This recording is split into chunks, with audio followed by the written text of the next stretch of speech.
Amerika bilan İran kelishim hosil qildi. Qadrli ko'ruvchilarimiz, albatta, şu 107 kun bo'lgan vaqtida kelishim hosil qildi. Biz boshlangandan tortib, amaliyotda Amerika, Isroil, İran urushi dunyoga qandoq dunyoning vaziyatini mayli iqtisodiy jihatdan bo'lsin va yoki shu butun tijorat masalasi dunyoning har qaysi joylaridagi Hormuz bo'g'izdan keyin bu yerning to'silib qolishi bilan dunyoda hamma davlat buning ta'siriga uchrayotganligini aniq ko'rib turibmiz.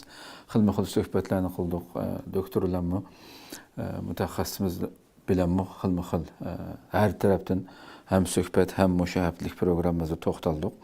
Bugun inshaalloh hali xabarimizning oxirida buni biroz bu kelishimning nimani bildirganligini suhbat qilamiz edi. Reuters agentligi albatta bu faqat Reuters emas, dunyodagi barliq nüfuzli axborot tuyuqsiz bu aslida kutilgan vaqtida 19-iyun Shveysariyada rasmiy imzolanmoqchi. Uningga musaqlamay turiblam Trumpninki shu Fransiyadagi vaqtida kechtamoqdan burun bu imzo İran bilan bo'lgan kelishimga, urush to'xtatish kelishimiga imzo qo'ydi.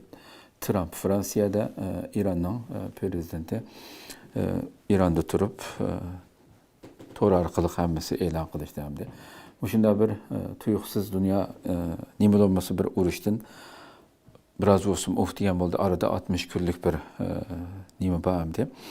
Shu 60 kun jarayonida 14 moddalik bu qitim ikki taraf imzo qo'ygan 14 moddalik kelishim haqiqatan dunyoning diqqatini tortgan bir kelishim bo'ldi bu.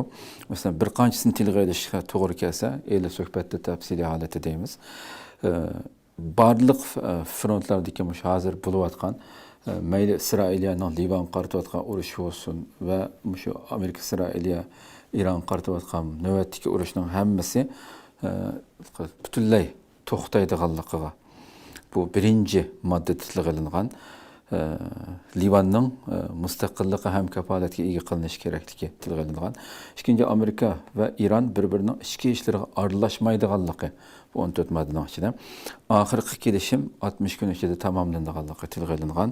Uchinchisi bo'lsa Amerika dengiz muhosirasini butunlay oxirlashtiradiganligi, paraxod qatnashininki ilgirki hajmga mos holatda Hormuz bo'g'izini o'tayotgan bu tijoriy kemalarninki davomli o'tadiganligi, hatto bu 60 kun ichida hech kimdan bir tiyimi pul elinmaydiganligi moddasi kirgizilgan. Amerika oxirgi kelishimdan keyingi 30 kun ichida İran chegarasiga yaqin joylardagi armiyasini chekindiradiganligi ham tilga ilingan. Savdo paraxodlarining qatnashi darhol boshlanadiganligi, hatto shu kelishimga imzo qo'yilgandan keyin hozirgacha to'xtab qolgan bu İranning neft gaz ishlab chiqarish nurg'uldir bombardimon qilingan bo'lsin, %80% darhol shu imzodan keyin ishga kirishganligi haqidagi xabarlarni ko'rdik. Va Amerikaning İranning qayta qurilishi uchun 300 milliard eng az bo'lganda dollarlik bir iqtisodiy plan. Albatta buning ichida tafsilotni hammasini deb o'tishim kerak yo'q.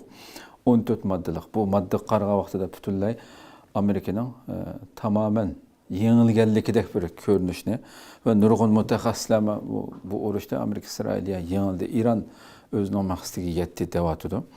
Bu so'zlar tilga ilinyapti, chunki kelishimda bu yerda İranga nisbatan yillardan beri deb kelayotgan bu yadro qurol ishlab chiqarmaysa, uraniumni nima qilmaysa degan mushunga qo'shildi İran degan narsa bor moddalarning ichida. Qolganning hammasi İranninki manfaati uchun bo'lgandek bir ko'rinishni ko'ryapmiz. Albatta buning nima ma'no kelganligini hali suhbatda doktordan so'raymiz, Erkin Akram efendimdan.